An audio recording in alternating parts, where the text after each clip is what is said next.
Aside from David Price talking about how he would be willing to face Vladimir Klitschko if the Ukrainian did indeed make a return to the ring, he also said in a recent article that he feels if the top three heavyweights got together, that the Gypsy King would probably come out on top. He also said, going off the past 2 years, if we're just going off consistency and performances, then you have to give it to Anthony Joshua. Certainly what AJ has crammed into, is it 21, 22 fights, is very good. No, the title-winning effort off Charles Martin isn't going to be some memorable thing like Dempsey destroying Willard back in the day. But since then, he's fought pretty consistently.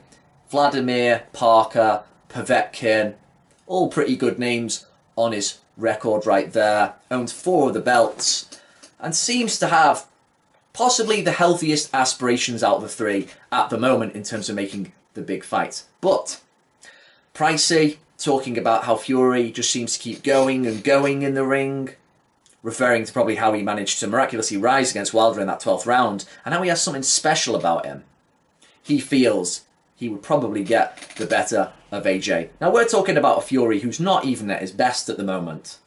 But if you look at his build, more of the natural boxer's build, he does have more of that kind of natural physiology that's better for going 12 rounds and possibly toughing it out. Yes, AJ showed amazing grit in getting rid of Vladimir Klitschko late, but there were those undeniable recharge periods where those big muscles really tax oxygen, and you're looking at him thinking, man, you could do with slendering out a bit.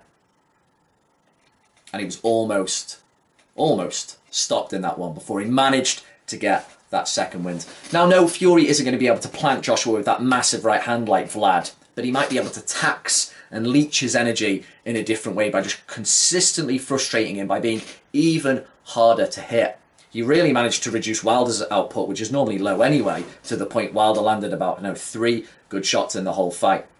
AJ, of course, is better at putting his punches together. He's better at trapping you. If things were going tough against Fury, he'd do some calculations and think, right, he did to the body. He's good at... The way he finished off Klitschko was very nice. Right hands to the body, left hooks to the head, uppercuts up the middle.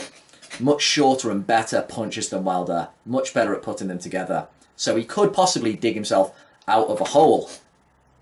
But still, he's arguably more hittable than Wilder. And while technically better, AJ is a bit more orthodox and perhaps easier to read for Fury, which might be a problem. No, Fury isn't at his best at the moment, but the big Liverpudlian feels he would get the better of all of them. What do you think?